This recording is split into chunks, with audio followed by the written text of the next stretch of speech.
Episode 148 of the Wilderness Podcast is brought to you by our Patreon supporters. Support the show at patreon.com/The Wilderness Podcast. Our supporter of the week is Matt Sybeldon.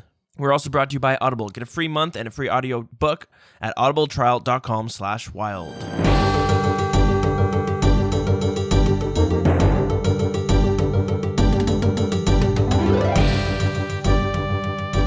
Welcome to episode 148 of the Wilderness Podcast. I'm your host, Dills, and join with me is Mr. Magpie. Hello, what's good? This episode, we are going to be talking about Twisted Leagues. I know we got the Nightmare of Ashama as well, but we're going to split this into a two-parter since we've been away for so long. So this episode, we'll be talking about our progression in Twisted Leagues and the game mode itself. But yeah, before we get into that, Magpie, it's been about a month. This is the longest break I've ever done in between episodes. Wow, that's it's a milestone we hit. It's been tough. Yeah, we're breaking records out here. What have you been up to? That is a good question. Let's see. Let's break this down. So the start of the month, the moment we released our last podcast, I had to get ready for another work trip. I went down to the Bay Area for like a work conference. That was pretty nice. Pretty jam-packed. Do you enjoy those I guess work trips? Well, it's really nice to just, be able to go and network and stuff, but at the same time it's not like, oh, we're in San Francisco, let's go to the Golden Gate Bridge or whatever. It's like if we were to go to New York, it's not like we'd go to see the Statue of Liberty or anything, but it's nice because it's like a team building thing as well, and it works really well. So I appreciate them as they come. But they can get a little much if I do them too much. Yeah, it makes sense. We had our Christmas party for the place that I work, and as much as I hate networking. The Christmas party itself was fun, but I hate just small talking with people because I don't know, Yeah, I definitely feel that. And at first I didn't realize the value of these trips because it's I've never met the student, now I see him all the time, but it's we just talk at these conferences, what's the point? But then over time you build these relationships, and the people you befriend put you in touch with other people, and then they're really beneficial for your work. So if you're a lawyer, for example, you get put in touch, I'm not in law, but you get put in touch with someone who might be your client at some point, or if you're a tech developer, a web developer, you get put in touch with somebody who you might end up working with, they might end up contracting you for a website design or something. So it's useful to just have that kind of, I don't know, that database, that cachet of friends. No, I totally get it, because I work for a radio station, and even just the radio world, it's so small, because radio is so local, right? But anyone you meet, if I start working for a new person and I tell one of my teachers at school, oh, I'm working for this person, they always know who it is. Oh, I know this person. I worked with them, or we bumped into each other at some point. So exactly. Yeah. So I went to that work trip. It was really productive, at least for the company I work for and everything. And then after that, I had to buckle down because I had my law school admissions test, the LSAT, which that's what it stands for. And I got absolutely I don't want to be vulgar, but I got dicked on by the people administering the test, as did a lot of other people. You can Google it. It's not I'm giving away my location or anything, but all over the country, there were issues when it came to administering the test. So one of the reasons why there was such a big delay is because I was supposed to take the test 3 weeks ago. And what ended up happening was the digital tablets that we were supposed to take the test on never showed up at all to the test center. Oh, so it's not even on a piece of paper. There's an actual tablet you have to do the test on? Well, it used to be like that, and then they recently changed it. And so the tablets, I don't know if they're iPads or whatever, because I never got a chance to use them. They never arrived. The last time I took the test, it was still written. It was the last time the test was written. And then they told us it would be 30 minutes. Then they told us it would be 90 minutes waiting. And then it was 4 hours, and still nothing showed up. So wow. They gave us the opportunity to reschedule, so I had to hunker down and study even more. Yeah, that happened last week, December the 8th was the day for the makeup test. So I've basically just been like being a shut-in, being a homebody, and like studying super hard for that test because it's a really big mental drain as well. It's not about the amount of info you know, it's just your ability to like use logic and like find It's an holes in endurance people's test. arguments. Yeah, exactly. And then, dude, honestly, like last week, I started getting this weird health issue, like where Oh. I don't know if I pinched a nerve working out or whatever. It's most likely a pinched nerve, but I woke up one day. It was 4 a.m, so I woke up in the middle of the night, and I couldn't move my entire left arm for like Oh, what? 10 minutes. It wasn't like a sleep paralysis thing because it lasted for ages. And I thought I was having a heart attack because I was like, in my sleepy state, I was like, okay, I can't move my left arm. Left arm is tied to heart attacks. I'm most likely dying here. So I like, God damn, this is the way we go. yeah, exactly. That was exactly what happened because I went into the bathroom. I unlocked the door because I didn't like need to take a leak or anything. I just went to the bathroom, unlocked the door, and lay down. And I said to myself, if I were to die, this way at least people would find me in the morning. And Yeah. it was horrible. I had like, I've never had issues with anxiety or anything, but I had like a panic attack, and wow, those things are no joke because Panic attacks? I couldn't see. Like spots were like blinding my vision. I couldn't breathe. I felt like I was gonna throw up, but there's nothing to throw up at the same time. It was like I had like a totally empty stomach is what it felt like, but I was still like unable to breathe. And I was like, I'm a big hypochondriac, so I know like the symptoms of a stroke and a heart attack. So I like tested, like I checked myself in the mirror. Like I was like, okay, I'm not having a stroke. I'm not having a heart attack. Okay, this is probably an anxiety attack. I've never had one of these, but wow, okay, I need to just breathe. And I like kept on breathing. And since then, it has actually not gone too much better. Like I've stopped working out. I've taken a big break from like going to the gym because if it is a pinched nerve, I have to like rest my muscles. I still wake up, like I woke up and the entire left half of my body, I couldn't move. At some points, it's the right half of my body that I can't move. And like it's my right arm that's asleep, even though I'm sleeping on the opposite side. And I'm like a little bit concerned at this point, but... So it's both arms, not just your left? It depends. It's like Russian roulette. Every day I wake up and it's a different part of my body that I can't move. God damn, that's terrifying. Yeah. But... Because, I mean, I've pinched a nerve in my back before, and, I mean, it was just severe pain. So, like, I could definitely tell that, you know, what was going on, but I never had it where it's like, oh, I just can't use these muscles. Yeah, no, I'm not sure if it'd be any different for your arms, though. And it's, I mean, if you did pinch a nerve, I guess it's totally different. Yeah, I have a feeling it's in my neck because I like, couldn't move my neck at all if it's at some point a couple days ago. Now it's like I've got the range of motion of my neck back, I think, for the most part, but it comes and goes. That's the worrying part is like, I haven't done any exercise in almost a week now. I've just been trying to rest up and I don't know what the best course of action for me at this point is other than just like rest up and take like a bunch of medical advice that I have been like just rest up. Can you go to the doctors? Like, yeah. Like I saw a doctor about it and he just said it's most likely like he did a bunch of tests on me, like tested my range of motion and stuff. This was before I couldn't move my neck too much. But he was like, you know, it's most likely going to be like a pinched nerve. Unless it gets worse, you have nothing to worry about. Just rest up. And it hasn't gotten any worse since the first day, but it's just been affecting different parts of my body. So I don't know if it's like my nervous system is just fixing itself from the inside or whatever, but it has been pretty brutal. I have not gotten like a proper, like that's why you asked me to record yesterday and I was like, yeah, let's do it. And then I started watching a random YouTube video of like the Impractical Jokers or something, and I just like fell asleep like where I was standing because I'd had like 3 hours of sleep. The worst thing is like how long has this been going on for? Just like a week now, like a week and a half maybe. Literally the moment I got out of like my exam, and it's like I don't think it was stress related because the moment the big stressful event finished, it started acting up. You know? Yeah, that's bizarre. It's such a weird issue where it's like, and you saying there's no pain when you move your arm? Now there's no pain. Sometimes in the morning, like when it's like totally numb, I can't like actually physically move it.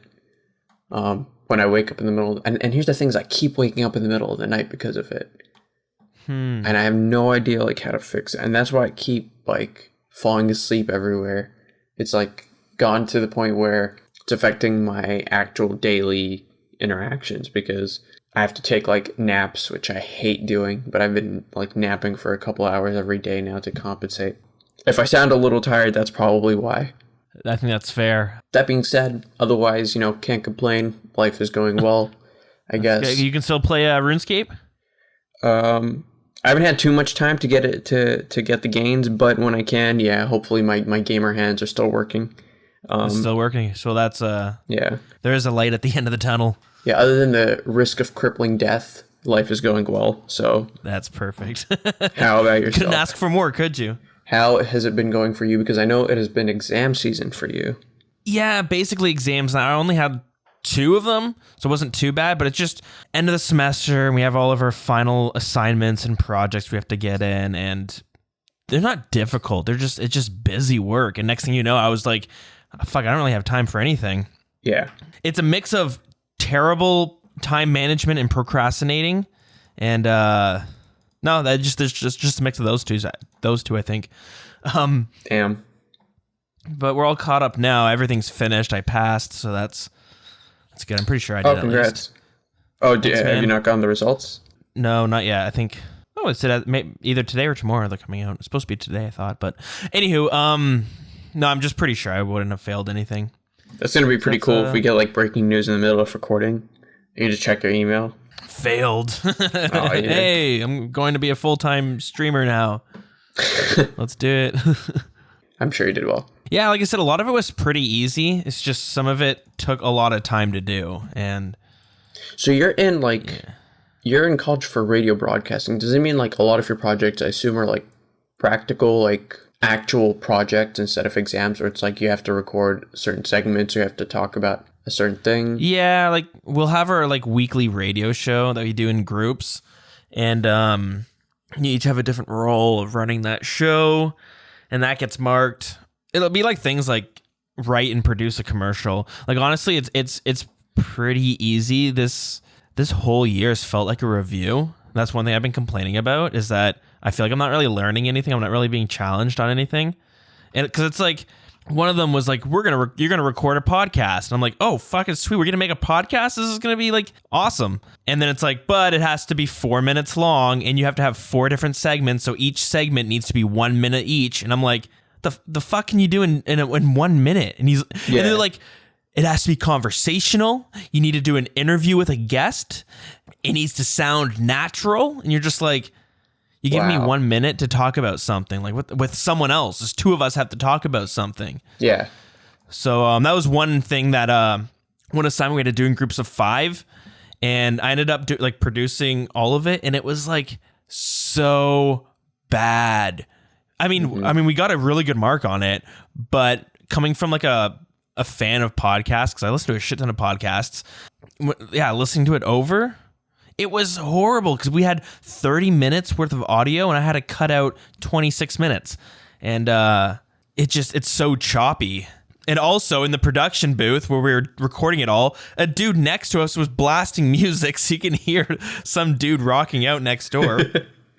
It was just, it was rough. So we have things like that, which is like, it's fun, but it's you can't be as creative, I guess, as you want. Or it's like, create a commercial. Okay, that's cool. But it's going to be a commercial for Walmart and you need to advertise these sales. And you're like, oh, so I got to spend 30 seconds talking about, I can't have any fun with that. Anyways. Yeah. So it's, wow. It's an interesting program. But the good thing is like the people who like teach it and shit, they're like so connected. One of the instructors, she worked for like David Letterman for a bunch of years. I think you mentioned it. Yeah. Yeah. So like some people are just like, you know what? Like they're able to get you connected with so many people, but some of the content and stuff we're learning, on the other hand, it's like, you feel it's more like brushing up on the fundamentals kind of thing. Kind of like when you're an athlete and you do like the basic drills all over again. Pretty much. But imagine like your coach comes in and he's like, we're going to do these brand new workout techniques. Actually, this is a terrible analogy. We'll do like a radio show, and then when we're getting marked, like our breaks where we're talking have to be, you're limited to 2 minutes. So it's kind of similar to that podcast idea. And yeah, they're like, if you go over by 2 minutes, they like deduct some marks, and they're like, oh, you talked for more than 2 minutes. If you want a really solid and professional radio break, it needs to be 2 minutes because people are going to stop listening if it's more than 2 minutes. If it's two people, I'm like, what the, like, that gives me no time to talk about anything interesting. Or it doesn't allow you to be like, have a natural conversation where there's some humor that comes out of it. Instead, it has to be so scripted and down to the point. But it's just because the instructor's like, because this is how, it's like, I mean, it's weird because how do you have a rule on that? This is how you are entertaining on the radio. And it's like, how can you really teach that? And I was just gonna say, like, it's like an indoctrination technique. You know what I mean? Where it's like you come in and you try to bring something fresh, but you're given this formula, and it's like instilled in your brain, where you have to follow this formula that has been arbitrarily decided. And maybe they have like research to back it up and stuff, but you know, it takes people who want to break that mold to have like a radio show where you go over 2 minutes worth of talking. Yeah, I guess that's at that exactly point, it. it just becomes a talk show maybe, but it's like, I know what you mean, how that's kind of the big issue we have when it comes to media, is it's, a lot of it is formulaic and it follows a really basic structure that everyone copies because they know it works. Yeah, and it's like, you know, we do it on a pop station, so it's like, you need to talk about what Ariana Grande had for lunch. I was just going to say that, yeah, you need to talk about that, and it has to be in 2 minutes, and this is how professional radio is. And then I'm like, isn't like a big issue that nobody listens to the radio anymore? So like, why the fuck are we still doing the same things that aren't working? I don't know. Yeah. It's weird shit like that, but yeah, it's a great program though. I'm really enjoying it. It's just like there's weird things that I'm always like, why are we doing this? And why do we spend a whole, like, we have a class next semester and it's literally labeled sports. I'm like, what the fuck does that mean?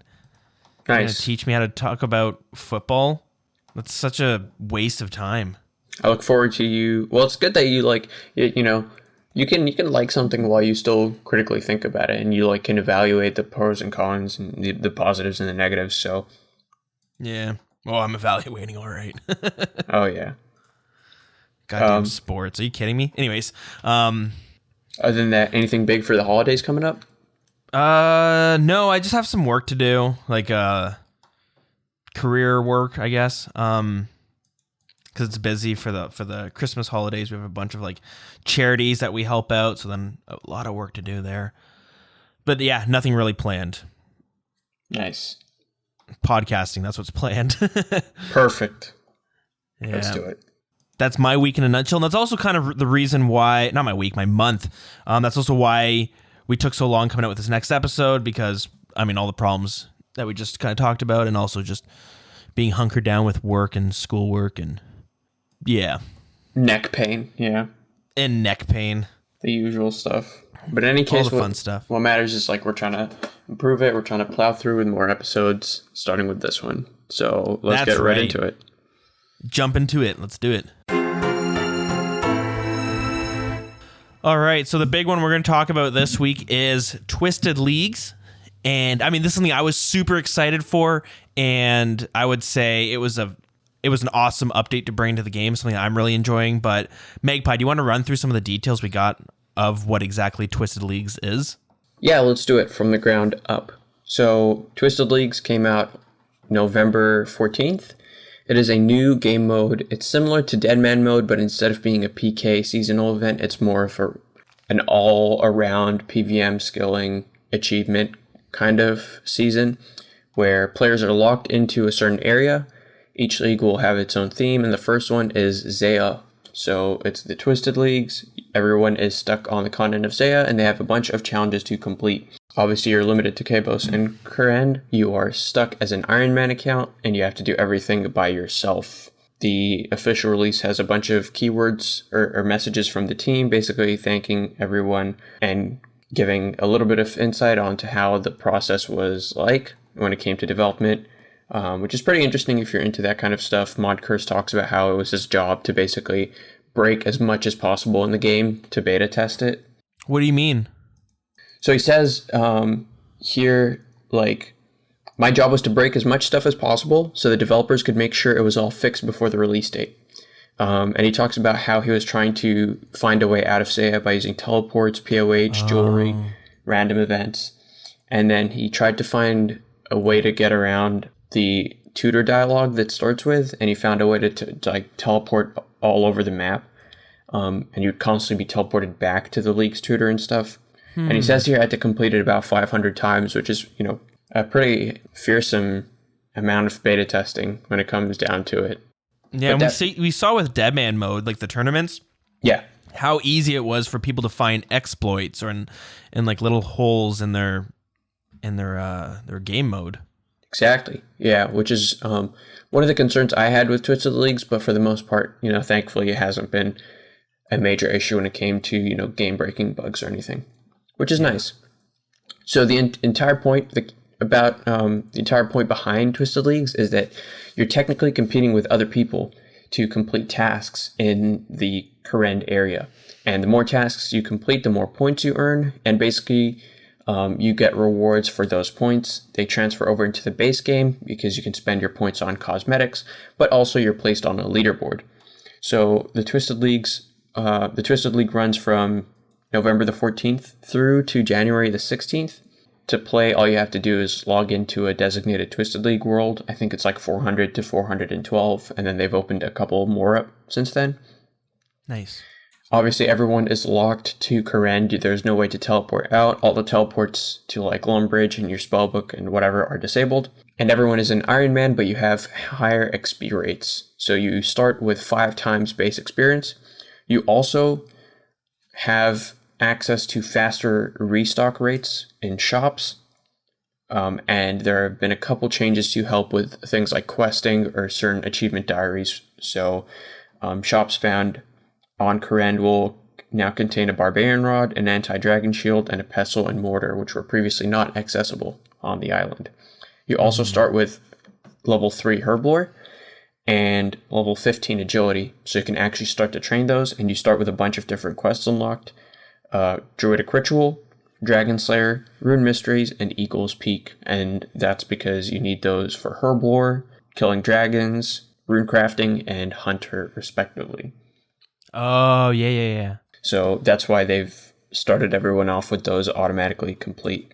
They've also fixed a couple changes, or fixed a couple items that would previously limit their usefulness. So for example, the Kodai insignia in Chambers of Sarek, it's a drop that you attach to the Master Wand to create the Kodai Wand, but because you can't access the Mage Training Arena and actually buy a Master Wand, you just get a Kodai Wand as a drop instead. The Hydra Claw from the Hydra is automatically a Dragon Hunter Lance because you can't access God Wars for the Zamorakian Hasta. That being said, there are a bunch of different tasks. I can't remember how many there were off the top of my head, but let's just say there are plenty, and there's there's a ton of tasks because it's like there's a task for every skill to get level. I think it's 20, 40, 60, 80, and then 99. Yep. And then also once you get 99, it's the next one would be like 20 mil experience or 50 mil experience. So they have those type of tasks. Yeah. They have tasks for like 100 kill count chambers, 250. Yeah, and they have simple ones where it's like complete a Bloodveld task or something like that. Even just completing every Slayer task once will give you a small amount of points. So there are a ton of different tasks to complete. Yeah. And as you can see, like there's a variety of different tasks as well. And because of that, they're split up into 5 categories: easy, medium, hard, elite, and master, just like Clue Scroll tiers basically. So easy tier tasks include things like getting level 20 in a skill. Medium is something like getting level 40 or level 60. Hard is getting level 80, elite is getting level 99, and then master is like getting 50 mil experience, 100 mil, 200 mil. And there are also a bunch of different, PVM tasks, achievement diary tasks in there as well, so it's not just about skilling. And you really have the freedom to basically build your account the way you want to when it comes to getting points.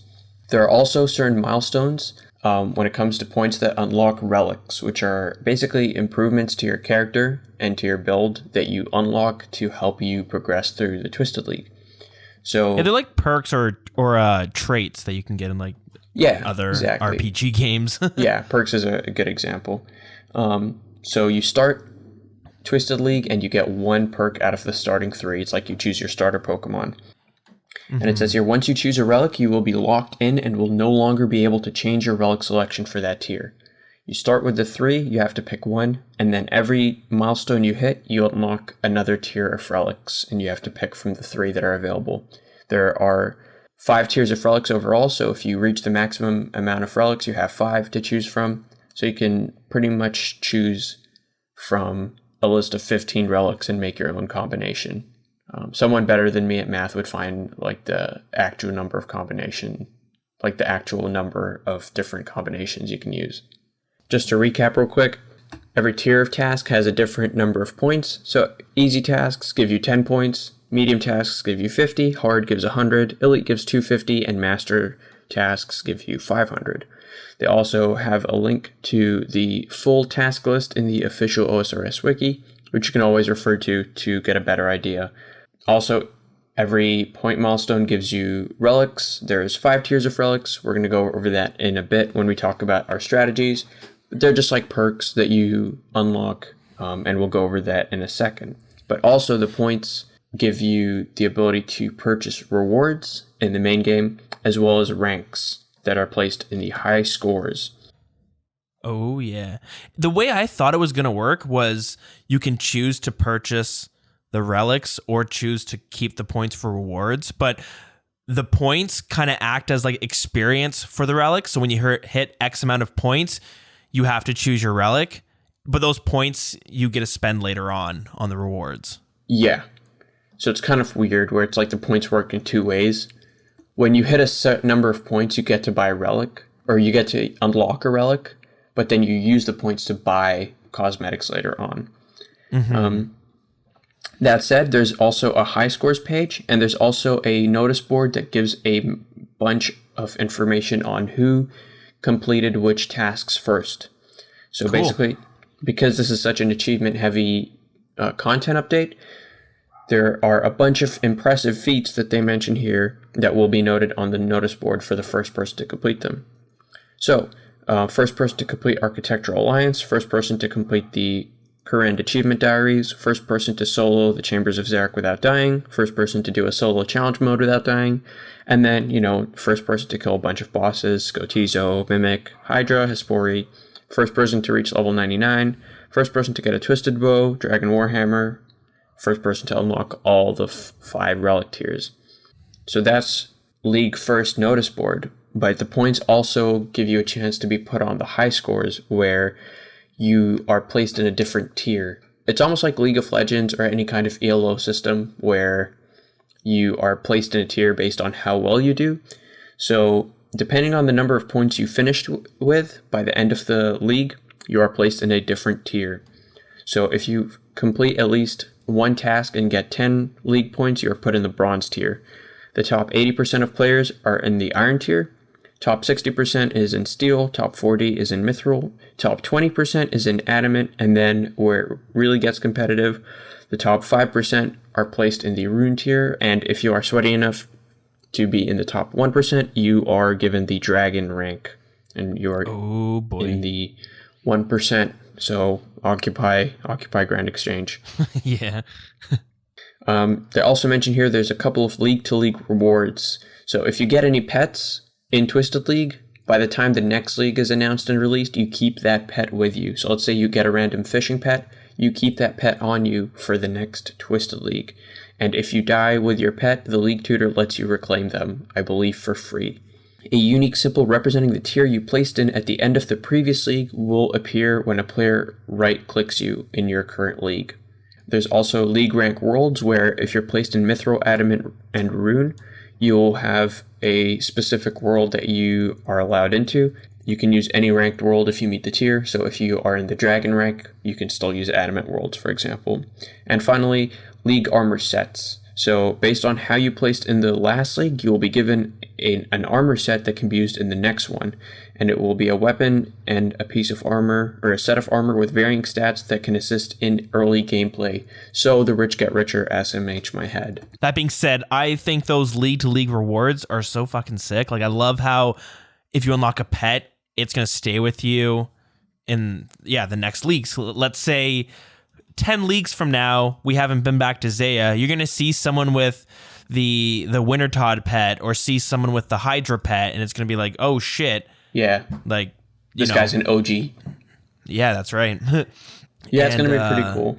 Yeah, all of them I think are awesome. I think it was a really good idea to have, giving your character to have a little status symbol to tell you what league you previously were on, and the ranked worlds and league starter sets, league armor sets is it's a little benefit from playing the next one, but I don't think it's going to be enough to.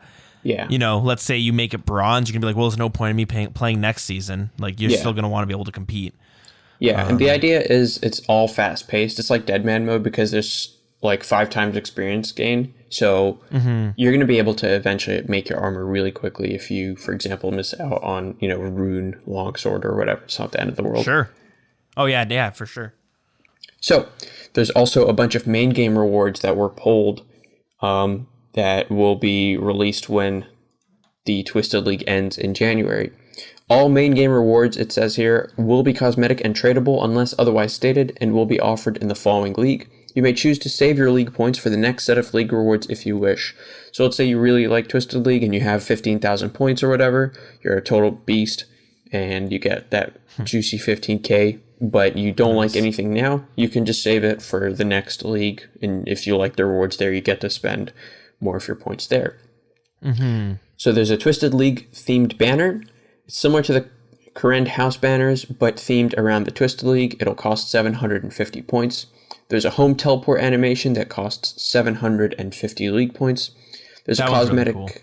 Oh yeah, that's really nice. And it's currently in the Twisted League, so if you use the home teleport there, you'll see it. It's like a green home teleport basically instead of like the purple circle that you draw.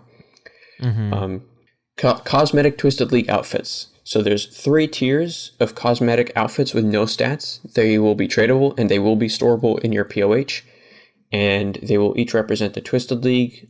Tier 1 costs 1,000, Tier 2 costs 2,500, and Tier 3 costs 10,000 points. They kind of make you look like a Victorian era noble, in my opinion. Yeah, I think it looks really cool. Oh yeah, the third one definitely looks super nice. I actually like the minimalism of the first one. Oh yeah, I like the middle. Oh yeah, that's also too pretty crazy, nice. But they're all really well done. Rewards are super cool, and they're gonna be tradable. So I'm super curious on how much they're gonna be if they're. Yeah, these next 2 though are, I think, the big draw for a lot of people. The Twisted League themed POH wall kit. So it's a scroll that once you take to an estate agent will unlock the ability to have a Twisted League themed POH. The scroll will be tradable, and it will be returned to you if you change your POH style to something else. This scroll costs 4,000 league points. And finally, this is the big one for me specifically, but I know for a lot of people, a Twisted League Slayer helmet recolor. So you unlock Twisted Horns, which can be used on a Slayer helm to turn it into a Twisted League themed helmet. It requires 1,000 Slayer points to unlock the ability, just like with any other helmet recolor. So if, like, to use the KBD heads or this Gotizo Darkclaw, you need 1,000 points, just like this one. The Twisted Horns will be tradable, but the helm, once recolored, will not be, obviously, because Slayer helms are not tradable. The horns can be removed from the helm, and I assume you'll get them back, so if you want to sell them back, they will cost 6,000 league points. And then finally, a cosmetic Twisted League trophy, which is a wieldable trophy that represents the tier you placed in. Can only be claimed by players who attained the specific tier rank in the league, so you can't obviously get the dragon rank if you placed an adamant or something. Unlike other rewards, this will not be tradable. It is storable in your POH, and it's held in your offhand slot, aside from the dragon, rune, and adamant trophies, which are two-handed. It has a unique emote that is accessed by right-clicking the trophy, but it will not cost any additional points to purchase. So it's just a way to show off what tier you placed in. Yeah, they look pretty fucking cool. Yep, that is the rewards done in a nutshell. So a bunch of cool cosmetics ranging from teleports, POH redesigns, Slayer helms, outfits. They've covered all the bases here pretty much. Yeah, and I think it does a pretty good job at satisfying. Do you remember that poll that came out? Oh man, it might have been over a year ago. But they were asking about holiday rewards. Because if you don't know, back in, the old, 2005 era of RuneScape, if you missed a holiday, like the Christmas holiday, then you missed those rewards. You couldn't just do the event next year and get the same rewards. Like if you missed it forever. Of course, the original ones were the party hats, Santa hats, and Halloween masks. And those were tradable, but there's no way to obtain them after the year they were released. And they had a poll asking what people wanted out of the rewards. And a lot of people wanted these untradeable items that you can only obtain from that one specific event. Like a lot of people wanted that, but at the same time, there's a lot of people who are super against that because what happened with party hats, if most people know, is that they're worth so much money. And as time went on, they only ever went up because there's such a limited amount. I was going to say, they mentioned in one of their poll blogs or in one of their news releases that these points are not fixed necessarily. And if they find that not enough people have access to these rewards because the points are so high, I'm not sure if that'll be the case or not, but they might lower them to allow people to have access to them as well. Yeah, okay, fair enough. So they're keeping an eye on it, but... Oh yeah, it says here, as we want rewards to be accessible to all participants, we may change the cost of these rewards closer to the end of the league. If changes are made, they will be communicated in future news posts and represented in the in-game reward shop. And again, like you mentioned, to stop that kind of element of limitedness or that mystique behind party hats in RS3, just like how you can use the league points that you get from Twisted League in future rewards, you can also use the points that you got from another league to go back and buy this one down the line. Oh, that's so interesting. I actually must have missed that part, but it's like a great middle ground of having these items being like rare, but still obtainable, but still being able to I was there for this event, therefore I can kind of obtain it. I don't know. It's, yeah. I think it satisfies all parties with all the rewards they have. Yeah, it's pretty cool.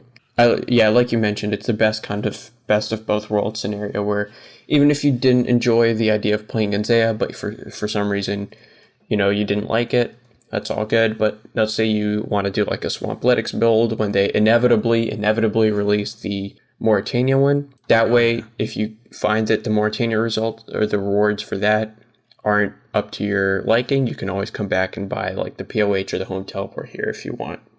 Mm-hmm.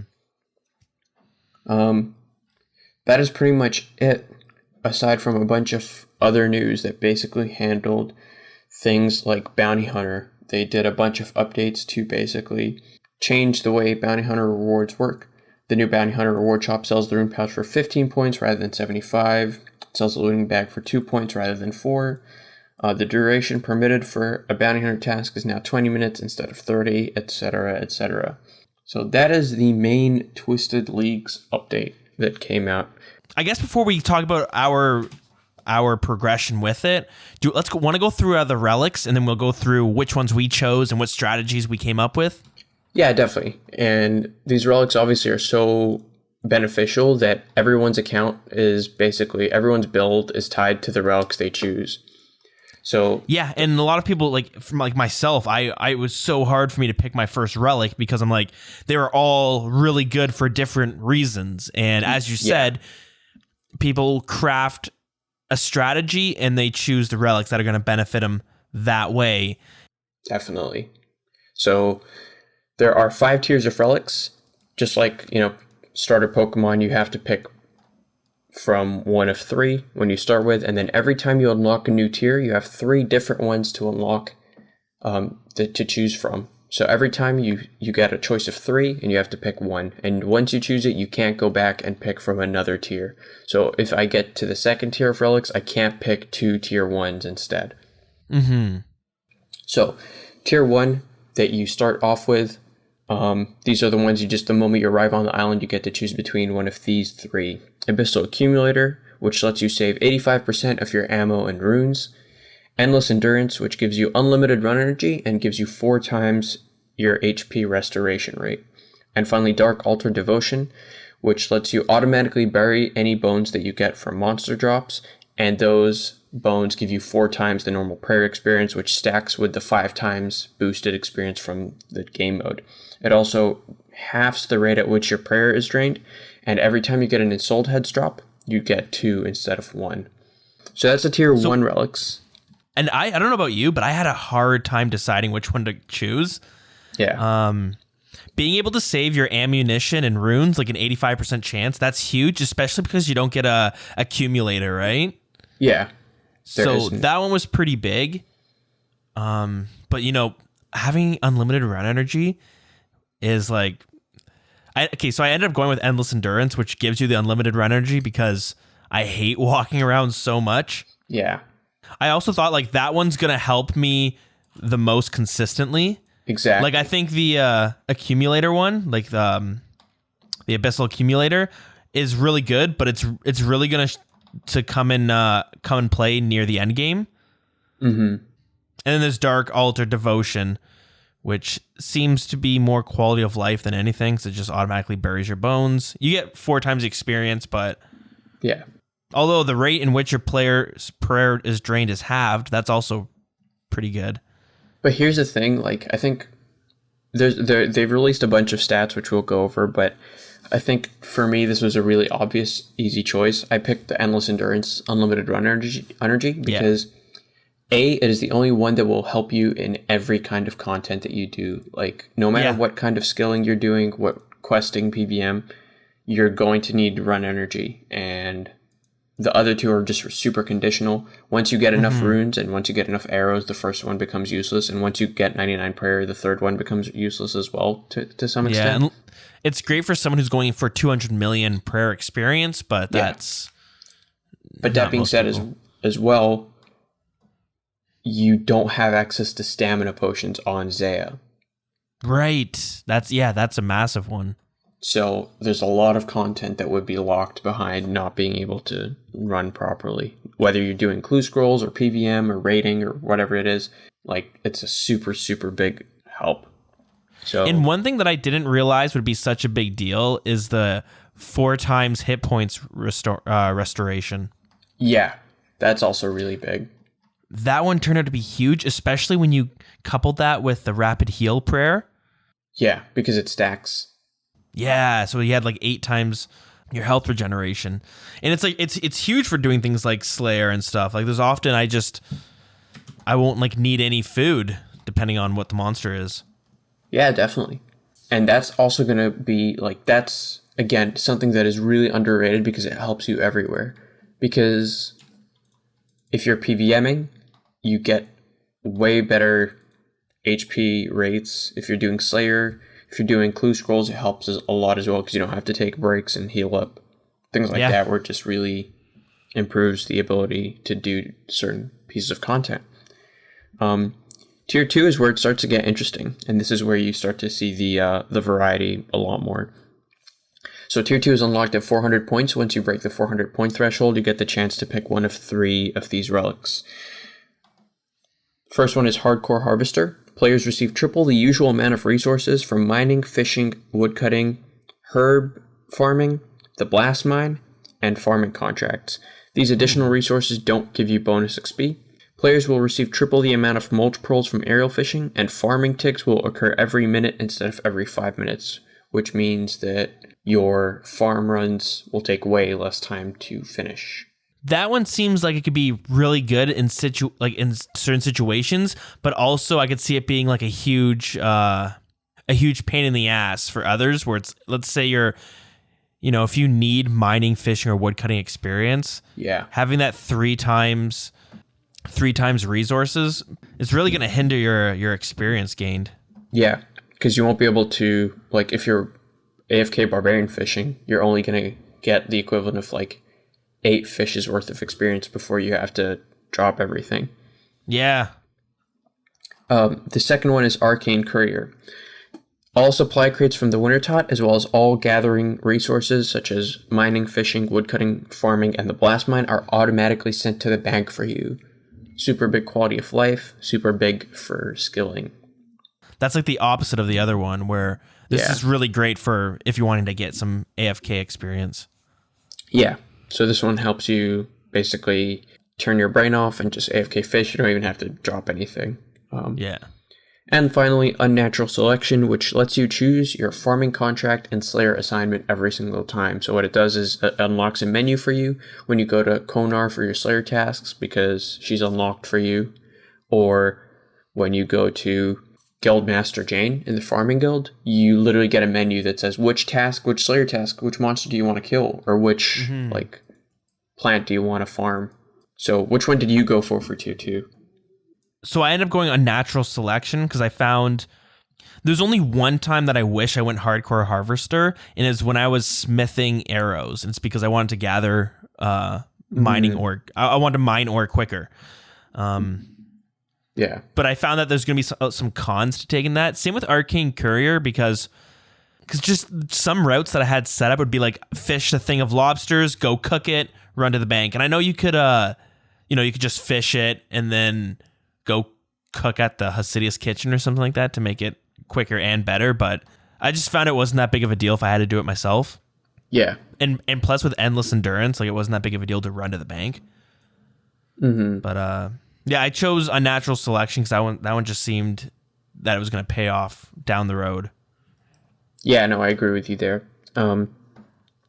And that's also what I picked for a bunch of other reasons, which we will get to down the line. But I think the biggest thing is it's so helpful to not be gated by a bad Slayer task early on, or to be limited to farming assignments. Because what this lets you do is you can plant a certain herb or a certain like plant in every single patch in the farming guild, and then every day you log in, you do your farm run for Twisted League, and you literally every time you harvest something, you finish a contract, pretty much.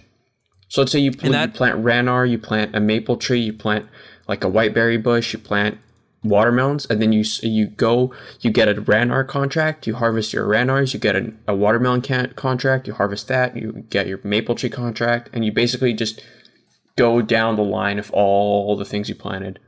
Yeah, and that could be like massive, right? Yeah, that's super big for herb lore, because a lot of times you're gated by the amount of herbs that you have. And so by doing this, you get enough seeds to basically, with your contract rewards, you get enough seeds to sustain your herb lore grind. True. Yeah, that's a pretty big deal, especially if you couple that with one of the previous relics that oh wait, never mind. That's they're in the same. Yeah. Sorry, I was thinking if you coupled it with a Hardcore Harvester, because it gives you quicker farming ticks, but never mind. Yeah, that's why it gets interesting. And oh yeah, I like how every tier gets kind of harder to pick, because up next is tier 3. This one is like a pretty standard tier. They're all very similar, but again, you have to pick from these 3. Eye of the Artisan, which gives you double experience in smithing, cooking, fire making, herb lore, fletching, crafting, and construction, and it stacks with any current multipliers. So you have 5 times experience boost from Twisted League. This gives you 10 times of an experience boost effectively for those skills. Gift of the Gatherer, players receive double the usual experience in mining, fishing, woodcutting, hunter, thieving, farming, and runecrafting. Again, stacks with your base boosts. Or Way of the Warrior, which gives you double experience in attack, strength, defense, basically your combat stats, HP, magic range, and prayer. Again, it is all stackable.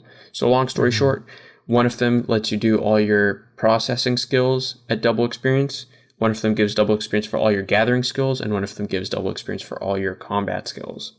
Yeah, and I think Slayer's the only one you can't ever double the experience rates. There was Slayer, and there was one other one that I couldn't remember either. Agility, that's what it was. Oh, yeah. So that is tier 3.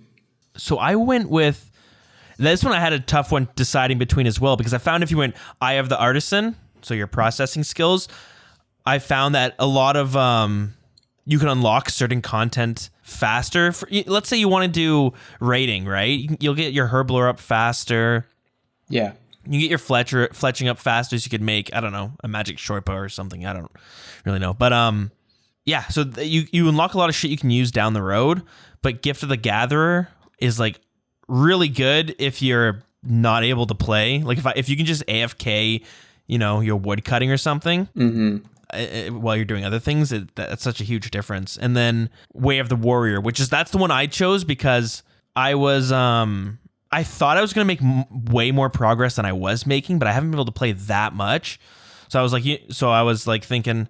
The reason I didn't want to choose Way of the Warrior at first was because I was like, I'm going to do combat anyways, so I'll eventually get that to 99 with or without the double experience. And then I realized I wasn't progressing that fast, so I was like, you know what, fuck it, I want to get to the end game content quicker, and so I picked that one. But sometimes I wish I picked Gatherer because since I don't have that much time to play, if I'm doing work on the side or something, I'm usually just AFK fishing or mining. Or AFK fishing or wood cutting. And if I had that double experience, like, shit, some of my stats would be so much higher. I will say that my tier 3, 4, and 5 relics are all based on the playstyle that I was going for, which I will go over after we go over the relics, because it's like really specific in terms of the strategy that I had. But I picked Gift of the Gatherer. Oh, okay, yeah, true. So tier 4, again, tier 4 is basically the most interesting one in my opinion. Tier 4 is basically what decides your playstyle. You pick from these 3. Players take no damage from Wintertod attacks. Wintertod attacks no longer interrupt a player's actions, and supply crates now give triple the usual amount of loot. Quick disclaimer, this doesn't mean you get 3 times as many rolls, it just means whatever you get 3 times as much of. Cool, okay.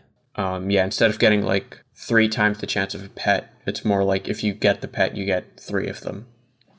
Yeah, this perk seems like it's really good for someone who's only going to do Wintertod. Like someone who wants 200 mil experience in fire making.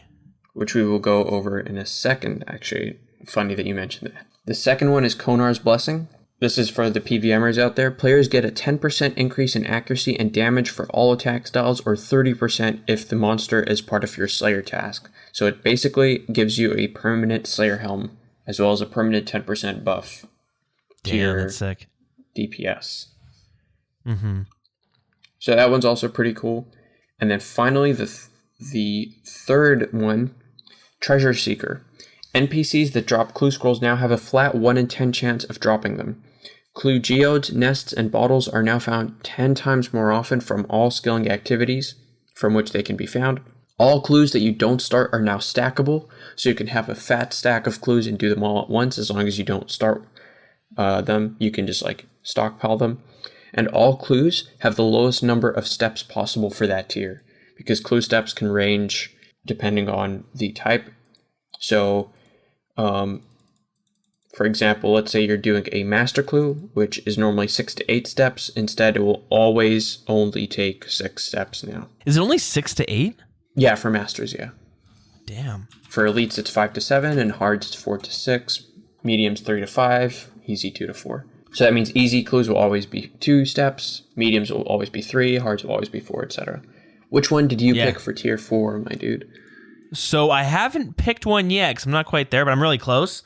And I'm planning to choose the Treasure Seeker, so the clue scroll one, because man, I love clue scrolls so much, and I think I see people running around all the time just decked out in clue scroll gear, and I'm like, man, it looks so awesome to have some shitty armor set up that's like a rune trimmed helmet and I don't know, a gilded plate body or something, Yeah. Oh yeah, it's pretty cool. That's one I plan on choosing. What did you choose? I haven't actually chosen yet because I haven't actually been able to hop on leagues too much in the last week or so, or actually 2 weeks. But I will say, without giving too much away, that I will choose Treasure Seeker as well. Oh, sick, nice. Is it any reasons why that you want to disclose? Yeah, but I'll go over that when I go over my strategy as well, because it's all part of my. It's like the whole, that It's Always Sunny in Philadelphia, where Charlie has the board of random the strings tied to random pictures and stuff. Yeah, that's basically how I was going about Twisted League. Sweet. Okay, gotcha. All right, so let's get to that last tier then. Hell yeah, this is for 5,000 big buttons. 5,000 of the big bucks. The 3 you can choose from are Zarek's Focus. The attack speed of all weapons are sped up by 1, including magic spells. Special attacks with instant attacks are unaffected. Basically means that you attack faster. Yeah, that sounds insane. That is disgusting. That is really, really amazing. It turns your magic shortbow into a blowpipe. Wow. Which, again, super crazy. It lets you do a lot of different things when it comes to Slayer and everything. Zarek's Resilience. Players take 50% less damage from monsters, and prayer is restored at a rate of 1 point every 3.6 seconds. And finally... So that's like, if you had this, and especially if you chose the, in the tier 1, the prayer one, Dark Altar Devotion, that it makes your prayer drain by half. Like, you have like unlimited... makes you a tank. Yeah, you'd have like unlimited prayer. Yeah, it's actually pretty cool. That being said, like, because old school is so DPS heavy, and because it's not like there's any group content that involves tanking that much, it doesn't really affect too much, unfortunately. But that being said, it's very interesting in principle, at least. And I wish there was more of an application to it. And finally, Zarek's Wisdom. So players receive double the usual amount of experience from all skills. This stacks with any existing experience multipliers, which means it stacks with your tier 3 skills that you chose, as well as the base 5 times. So for some skills, you will have 20 times the experience rates. Jesus. Which tier 5 are you planning on going for? I don't know. Originally, I was going to go Zarek's Focus, the attack speed one. But... as I'm sitting here like halfway through the actual season, I think I might choose Zarek's Wisdom only because that'll allow me to get a better rank in leagues overall, because I can continue playing when I'm AFKing, and I'll be getting a shit ton of experience in my gathering skills. My combat would be, leveling up super fast. Because at this point, I'm like, yeah, it's 5 times experience, and I have 10 times experience when it comes to melee. But even still, like, there's still a good chance I'm not going to get max combat stats just because how big the grind is anyways. Yeah. I am going for Zarek's Wisdom as well, actually. Oh, you're going for Zarek's Wisdom. Oh, yeah. So let's hear this this big old plan you got. All right. This is my strategy. And it kind of sucks that all this stuff with my exam and me not being able to play has happened during Twisted League, because I was really looking forward to putting this in action. But here was my plan. Even though I'm big on PVM, a lot of my friends were going down the PVM road and everything. The problem with all the PVM tasks is they're really gated by your RNG. So if you don't get a Hydra's Claw super early, a lot of the raids ones are going to be tough to do. If you don't get a T-bow, which is very unlikely, it's if you don't get a solo T-bow in a 2-month period where the first month is basically you prepping your account, you can't access a lot of the end game PVM tasks, because some of them are really, really tough, like sub 12-minute Chambers of Zarek solo, which has never been done in the base game. That relies on increasing your attack speed by 1 and having a T-bow and getting the 10% damage buff. That's the only way that task is possible. But that is so gated by RNG that I didn't want to gamble with it, especially because, with my exam and everything, I didn't want to spend all day basically grinding Hydra, which I've done plenty of times in the base game to begin with. And what caught my eye in tier 4 was this part of the Treasure Seeker relic. NPCs that drop clue scrolls have a 1 in 10 chance of dropping them at that point. Yeah. And I was looking over the tasks, and I saw that you can do elite tasks. There's only 8 possible steps, I think, for elite clues in Zaya. And I looked at the list of monsters that drop elite clues, and abyssal demons have a 1 in 3,200 chance of dropping elite clues. Oh. But if you unlock Treasure Seeker, you get that 1 in 10 chance of getting clues. I don't know if that means 1 in 10 collectively for hards and elites, or 1 in 10 for hards and 1 in 10 for elites. But either way, it doesn't really matter, because what that means is you get a ton of hard and elite clues from abyssal demons, as well as just from general Slayer. So this was my strategy. This was what my strategy was going to be. And probably if I get the chance to hop back in, really grind it out, this is what I'll be doing. Tier 1, I picked Endless Endurance because, as we mentioned, you have to have run energy for pretty much everything. Even if you want to raid, there's no way you can raid without a stamina potion. If you want to do clue scrolls, there's no way you're running around the whole map because you have limited teleports. You don't have a POH too early on anyway, so you can't restore your run energy. So I picked Endless Endurance. That was a no-brainer for me. Tier 2, I picked Unnatural Selection because I didn't want to be gated by a bad Slayer contract or a bad farming contract, and I wanted to be able to grind farming contracts. And that's a huge one, especially early on, because you get to choose between, at one point, it's like hill giants or sand crabs, and having to kill hill giants at a low level can be such a pain in the ass.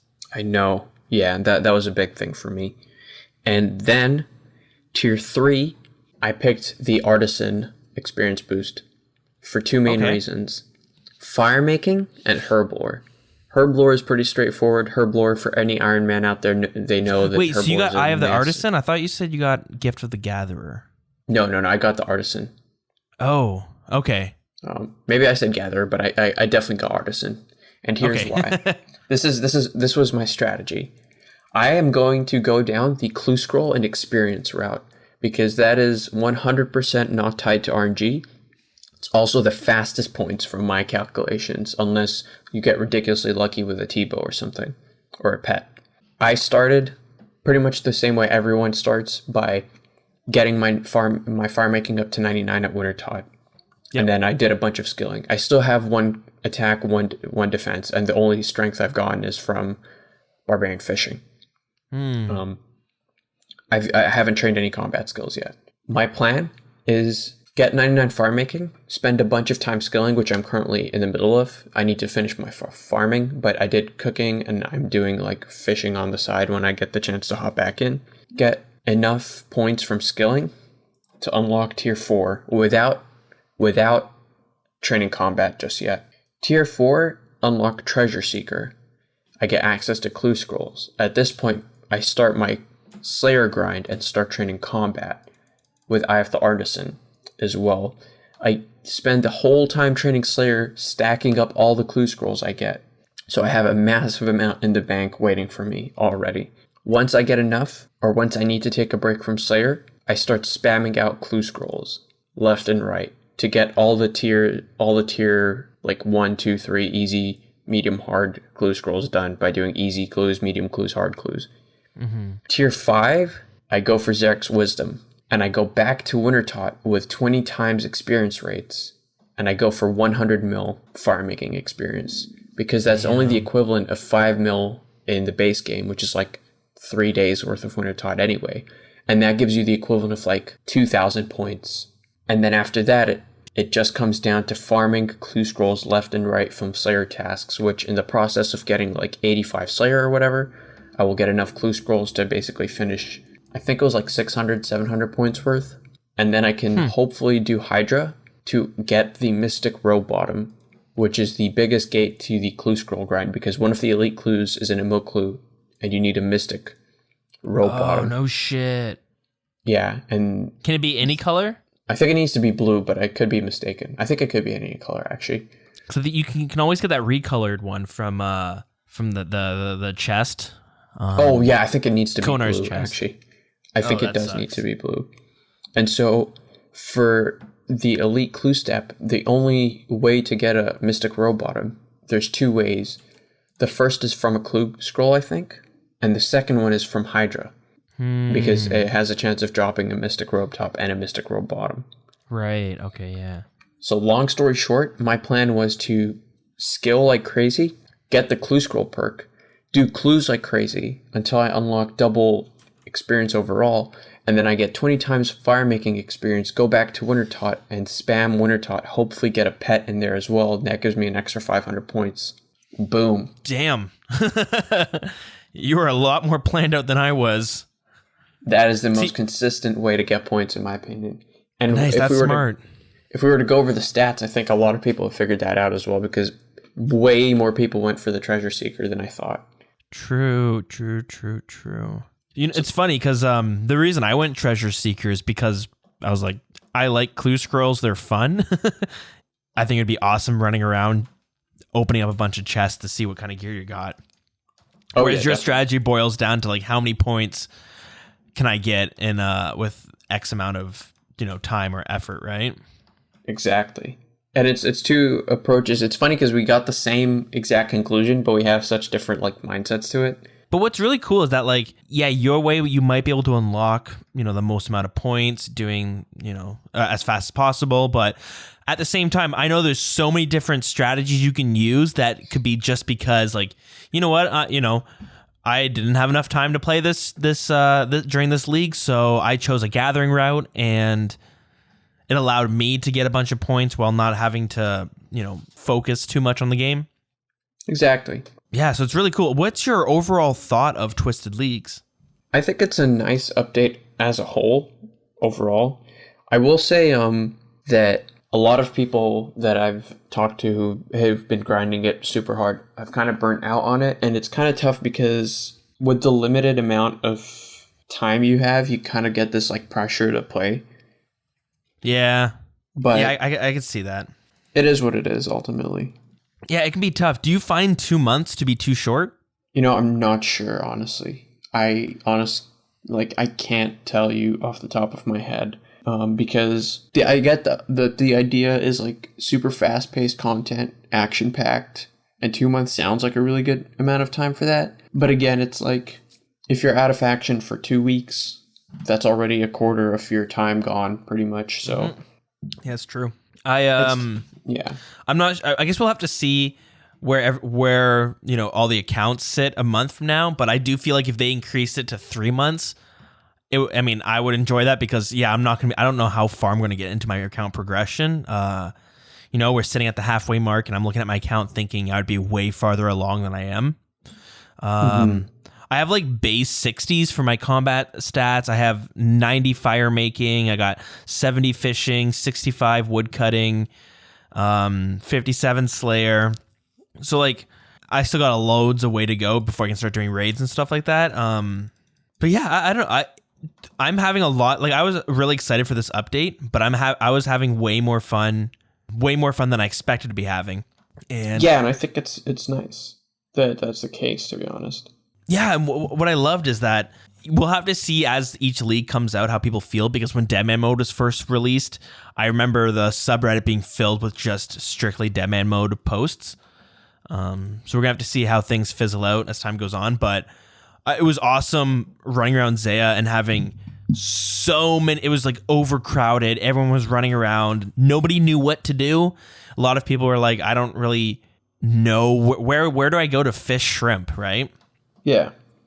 And like I had to do a lot of exploring, and it made me appreciate Zaya, because a lot of things that when I'm playing my main account, I'm like, well, I have to get to this location, so I'm just gonna run there and not pay attention. But here, when I'm playing on Twisted Leagues, I'll see some NPCs standing off to the side, and I'll go like talk to them just to see like what the fuck are these guys doing. And I'm having to explore more to look for like see what different shops are selling and all that stuff. But it's been really cool, and you bump into people all the time because it's a smaller area. Exactly. It's a more confined space, and also I feel like it helps people appreciate the kind of game knowledge that you get out of the game, because a lot of different people have found their own strategies or whatever. I'm going down the Clue Scroll road. A couple of my friends are going down the Slayer road. I know someone who I was talking to from the CC was doing exclusively skilling. Nice. And so their whole thing was just, I'm going to get like 99 mining, wood cutting, whatever. And it's going to be super AFK. So it's nice to see all the different options that people can do. And I think that's a really nice piece of content to bring into the game. I think that kind of multifaceted approach is super helpful, because it means people from all different types can enjoy the game mode. Because that was the problem with Deadman, is if you didn't like PKing, then you literally didn't care about Deadman mode. Yeah. There's a lot of frustration of you just trying to do something and getting PK'd. Yeah. A lot of people were worried that this would come down to like, well, the only people who can compete are streamers, YouTubers, and people who have like 16 hours a day to play. While for the top 1%, that's kind of true. everyone I examine and I look up, they have way more league points than me, and sometimes it's discouraging because I want to compete. I like looking at my points to see what rank I'm at. Now, that being said, I still have no problem progressing up my own rate. Like, I don't worry too much. Like, if I see some guy in full rune and I just picked my first adamant weapon, I'm not too, it's like my own personal journey. I don't really care what other people have, and it's cool to see what people have, but I still get excited getting, that mithril square shield or whatever it is. Yeah, and it's cool because like the items that you would consider useless in the main game are all of a sudden super valuable. Like the dragon chain body is the best in Salt melee top, which is crazy. Where would you even get that? Like Dust Devils. Dust Devils. Yeah, it's like a 1 in true. 32,000 or some crazy. That's so awesome. Yeah, I love that. And just, my guy is running around with like mithril plate legs, like an adamant helmet, like just a random concoction of gear. But you'll see other people doing the same thing. And I don't know, it's just so refreshing versus the main game where everyone's running in full graceful, or you know what I mean? Like there's no weird mix of items that people are wearing anymore. Definitely. And I wish there was more of that kind of variety in the main game as well, instead of just the graceful set, which everyone runs around with, like you said. That's one of my biggest pet peeves about graceful is that it totally ruins your ability to wear anything else. Yeah, for the most part. But yeah, Twisted League is great. I'm having an awesome time. I have all these plans of like, this is where I'm going to get my next gear upgrade and all this stuff. And yeah, it's just been refreshing. I was getting bored of my main account. I've been on that Elite Diary grind, which, it gets boring after a while. But one thing I've seen some people worried about, and I can definitely see this being a problem down the road, is that Twisted Leagues could ruin the main game for people. Yeah, that was one of my concerns as well, actually, is just because you're so used to the faster experience rate to you go back to the main game and the grinds are so much longer. 5 times as long at least. Because I found like even I would look at my experience an hour and it's like, you're going to get your next level up is going to be in 45 minutes or something. And I'm like, 45 minutes? Are you kidding me? Like, that's so long. But then I like go on my main account and I'm fishing and it's like, 6 hours until your next level. Yeah. And you're just like, oh, huge difference. Yeah, I get what you mean. I was going to say it kind of ruins your ability to enjoy the grind in the main game, which is the big issue that people had in RS3 as well. Is once you started feeding people faster experience rates, it was a dangerous hole to go down. Yeah, and I can totally get it. I haven't played my main account too much, but that's mainly just because I haven't had too much time to play in general. So if I'm going to hop on and be ripping, I'm going to play it on Twisted League because, there's still so much I want to do on that. I think what Twisted League does with experience is similar to what the Dueling Arena does with money, where like, once you get that taste of, I just made 5 billion in an hour, you can't go back to like 5 million gold an hour doing PVM and stuff. So that's actually a really good analogy that I haven't heard before, but that's, you pretty much hit it on the nose. Like, that's exactly the issue, I think. But this does, one thing I just love is that on my main account, I have I'm upgrading my gear for the most part. So I'm like, I just need 50 mil and I can buy this next gear. I need 100 mil or 1 bill for the next upgrades. Whereas this, it's like, my next upgrade is a rune scimitar. Let's go kill some fire giants to get that scimitar. You know what I mean? Like, it's a much more directed goal. Whereas the main game, it's like, just get more money. Yeah. So it's something that I've been having a lot of fun with. I don't know if I would transition straight over to an Iron Man account, but it's been refreshing. And I guess future possible leagues. Another thing that I've been worried about is that them choosing Zaya as the first league is going to make the next one just fall short in comparison, because you can do, I never realized how much you could do on Zaya. Like, you can train every skill with barbarian fishing. You can train agility. Just train construction. You can do Winter Todd. That's one of the ways, at least.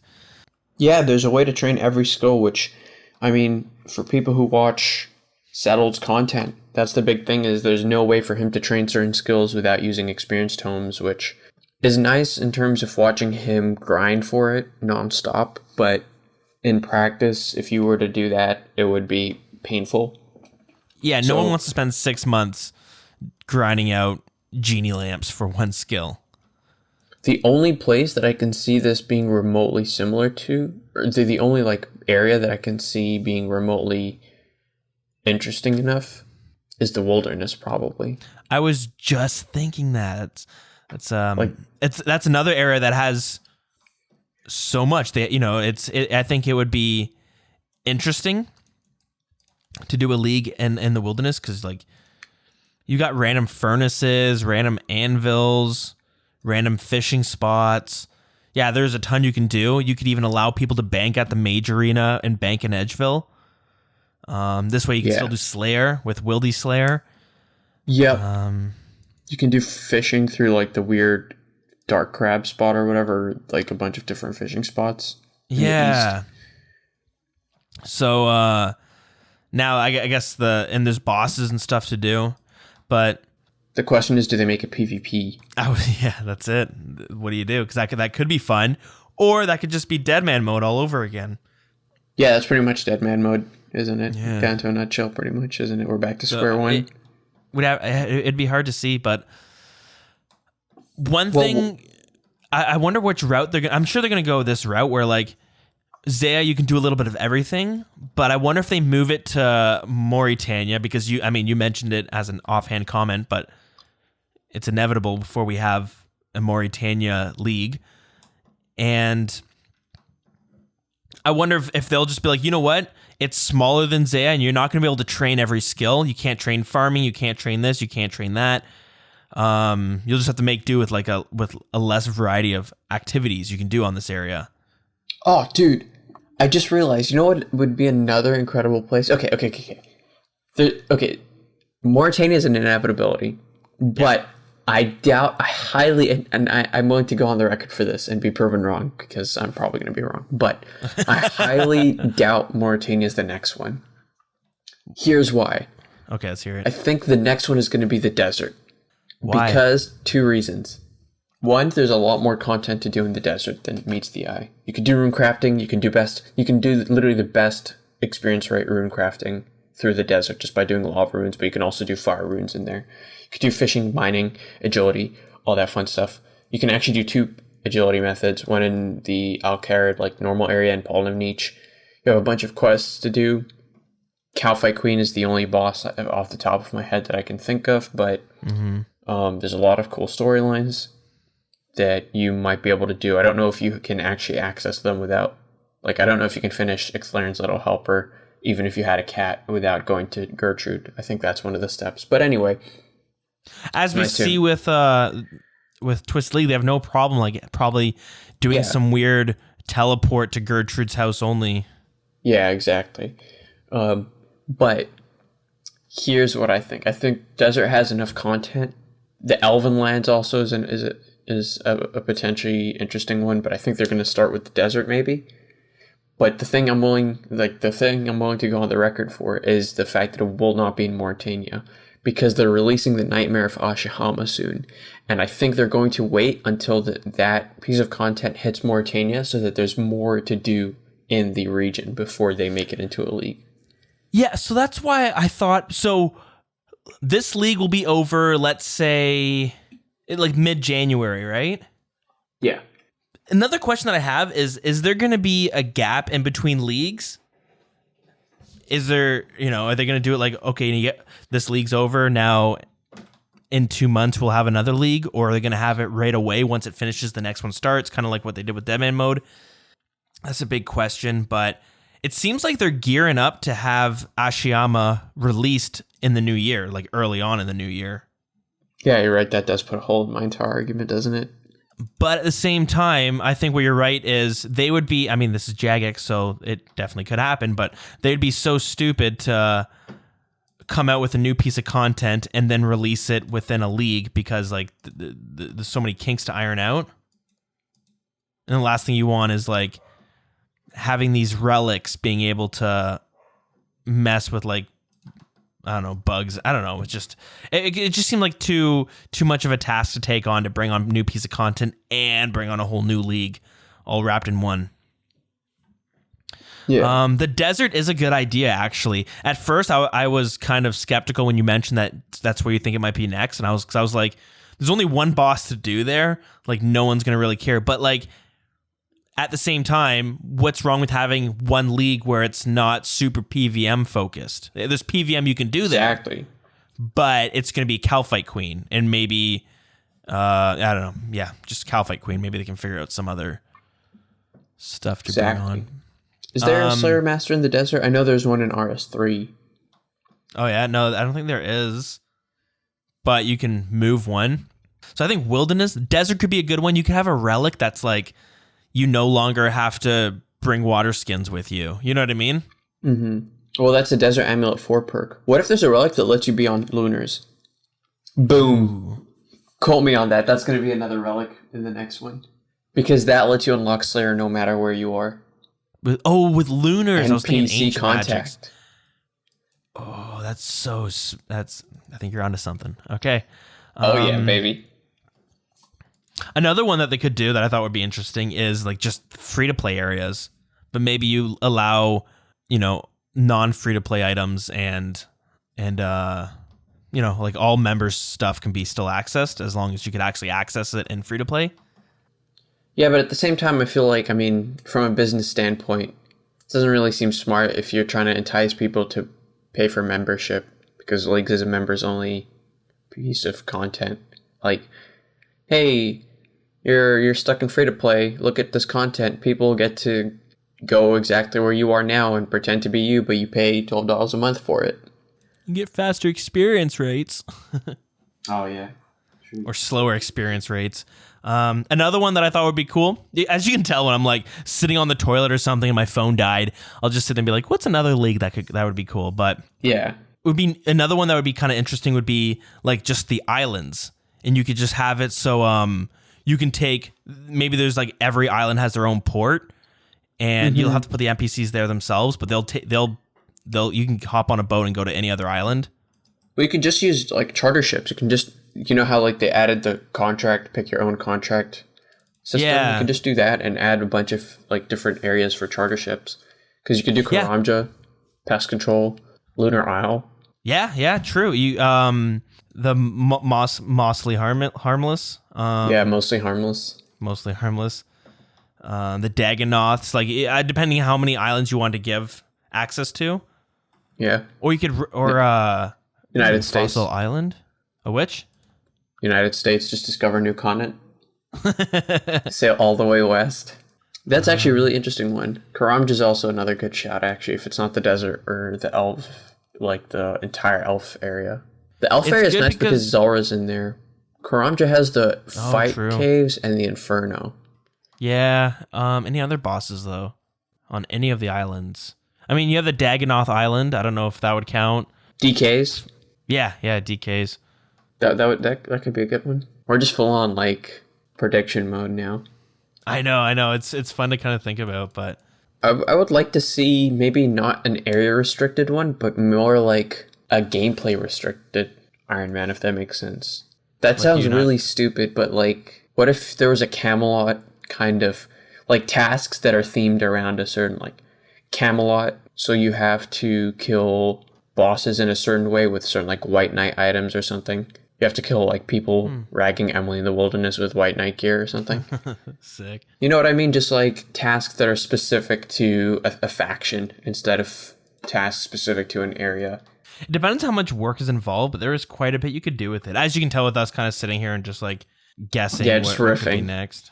Literally just riffing. But yeah, there's a lot you could do. Anyways, I'm excited to see what the next ones are to bring.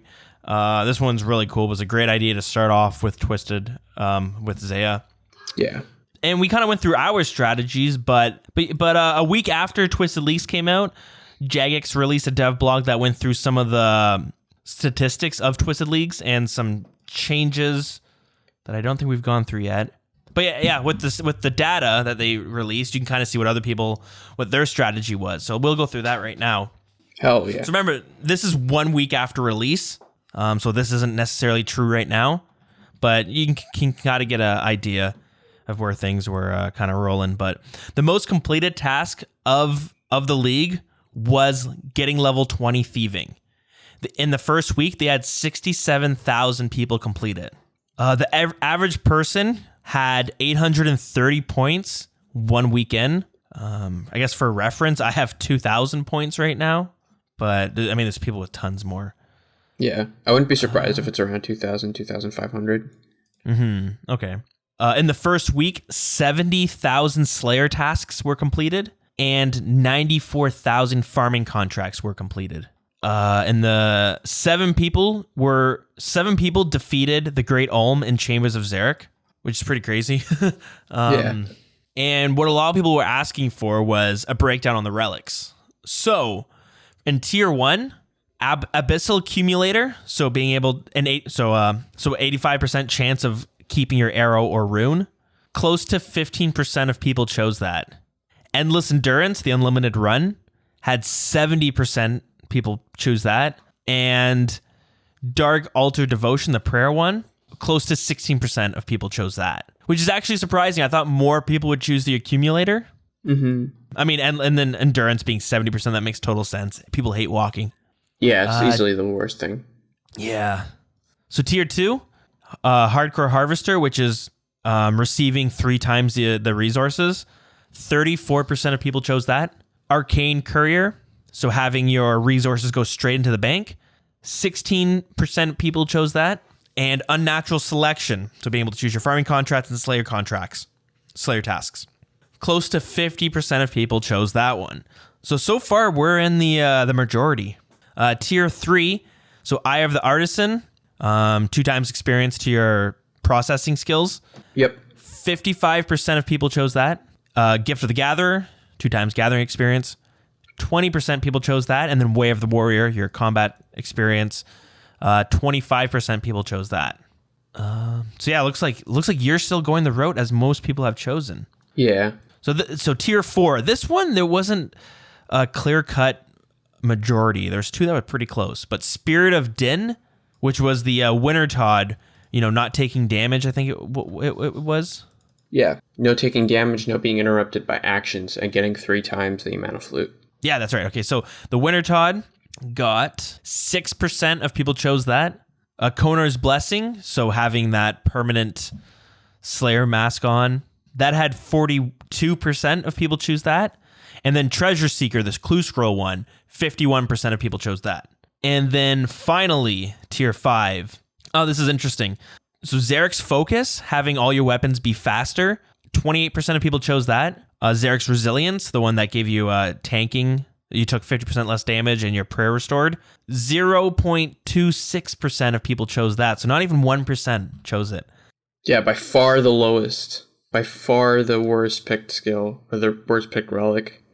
I mean, mind you, this is a weekend. So how many people had, 5,000 points? Is that it? Yeah. How many people had 5,000 points the first weekend, the Twisted League? Probably not too many, but as you can see, the ones that didn't really choose Resilience. And Zarek's Wisdom, the 2 times experience to everything, at 72%. Yeah, so it looks like a lot of people, I don't know if they're choosing the same relics that you had suggested because, they're like clear cut, this is the fastest points, or if it just kind of happened that way. But yeah, a lot of people seem to choose those same relics that you chose. Yeah. And I think it's a combination of like your reasoning and your reasoning as well. Mm-hmm. Because we've ended up with pretty much the same exact strategy with different application or different reasoning behind it. Yeah, that's right. And it's kind of interesting to see how like some people are choosing the Winter Todd one and some people are literally just going for 200 mil farm making experience. Yeah, there's some people who are like, you know what? I mean, that makes Winter Todd like probably the fastest experience, and it makes it super AFK. Yep. It's not a bad choice.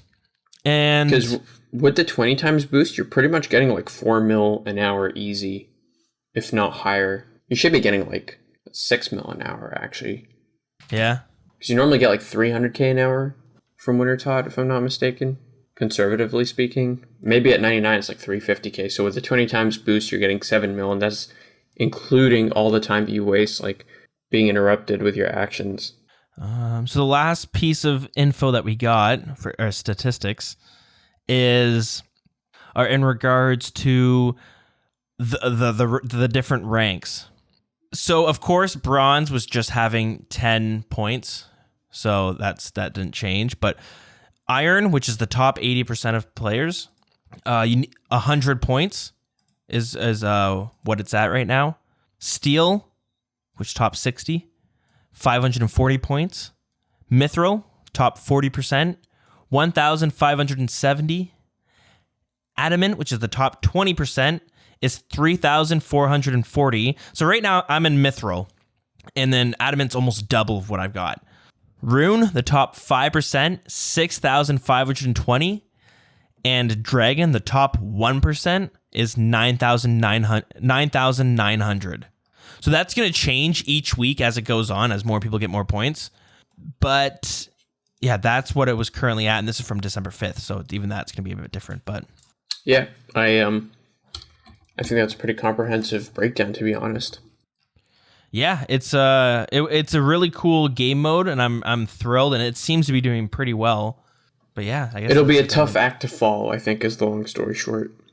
But I think no matter which one they bring is going to be great, as long as you think of it in terms of like, you're not going to progress as much as you did in Zaya, but this is completely different. Like, it's a completely different progression, so you can't even compare the two, you know? Exactly, yeah. And I hope Jagex look at it in that same way, where they understand, like, they shouldn't approach it with that kind of...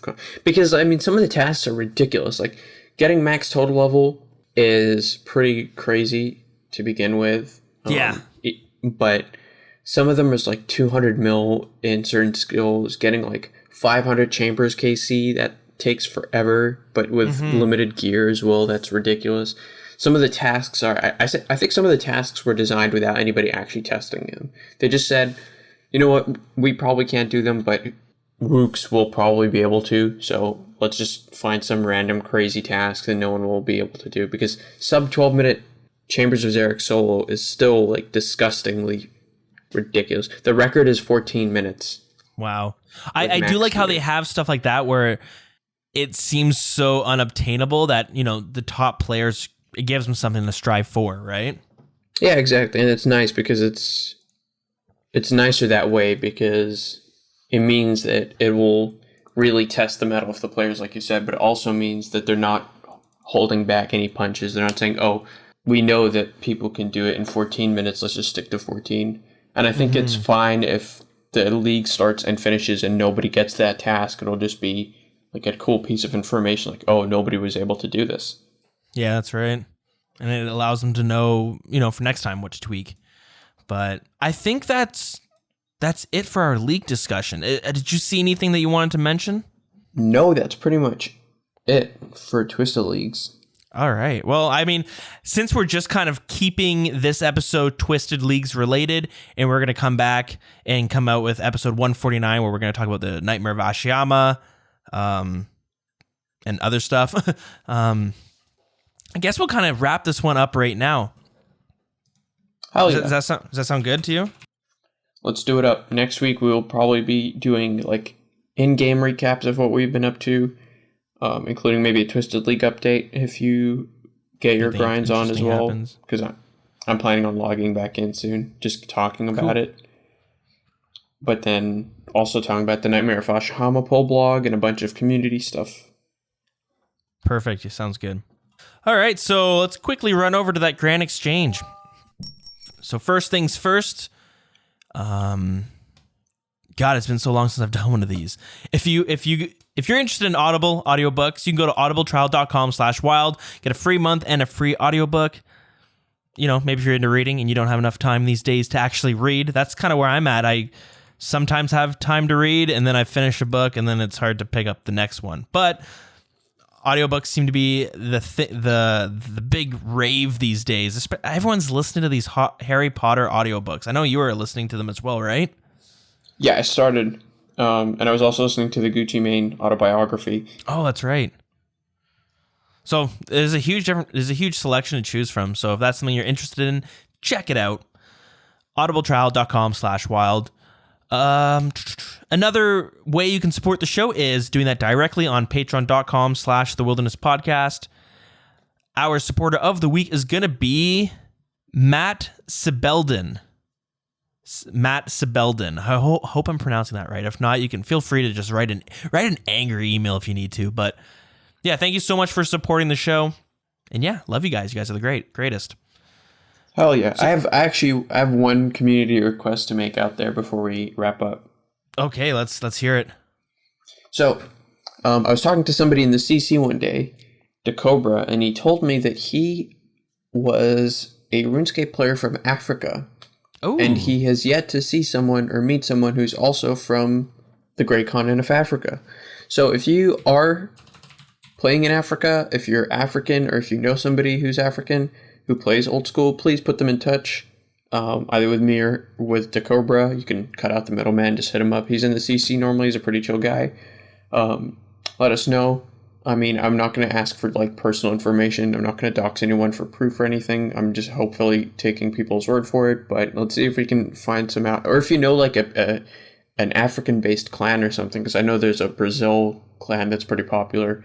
Things like that. Just put them in touch, and we'll see how things go. Because I thought he was really interesting to talk to, and I think the least I could do is like reach out and see if anybody knows any other African players for him. So, I'm checking. See, I can see where all the downloads come from around the world. One download from South Africa. Oh, okay. I think this is total. But anyways, one download from South Africa. There's been one download from Morocco, 4 downloads from Libya, and 3 downloads from Saudi Arabia. Is that still Africa? No, that's not Africa. That's Asia. Is it? That's Asia. But shout out to my man in Saudi Arabia, I guess. Yeah, and Jordan. One person from Jordan and 2 people from Israel. Nice. So yeah, reach out, put us in touch. If you know any people from Africa who play old school. Hell maybe yeah, if they even play RS3, maybe we can convert them. Yeah, let's do it. Awesome. That's pretty neat. Well, you might be wondering, well, how can you hang out with us in game? Unfortunately, I haven't really been on too much this past month, which is kind of why we haven't had a podcast either. Just been too busy. But you will find me. I'll be hanging out in Wild CC. There's a lot of lovely people there that always seem to be doing something, whether it's Twisted Leagues, PVMing, or PvPing. There's always some fun stuff going on there. So Wild CC. You can contact us on Twitter at TheWildernessRS. Our Facebook is facebook.com/TheWildernessPodcast, and our email is TheWildernessPodcast@gmail.com. Meg, by anything you want to throw out there? No, that's pretty much it. I look forward to our next episode. I know this one was league heavy, and our plan is to release another one very soon with everything else to catch up on in the main game as well as the community stuff that's been going on.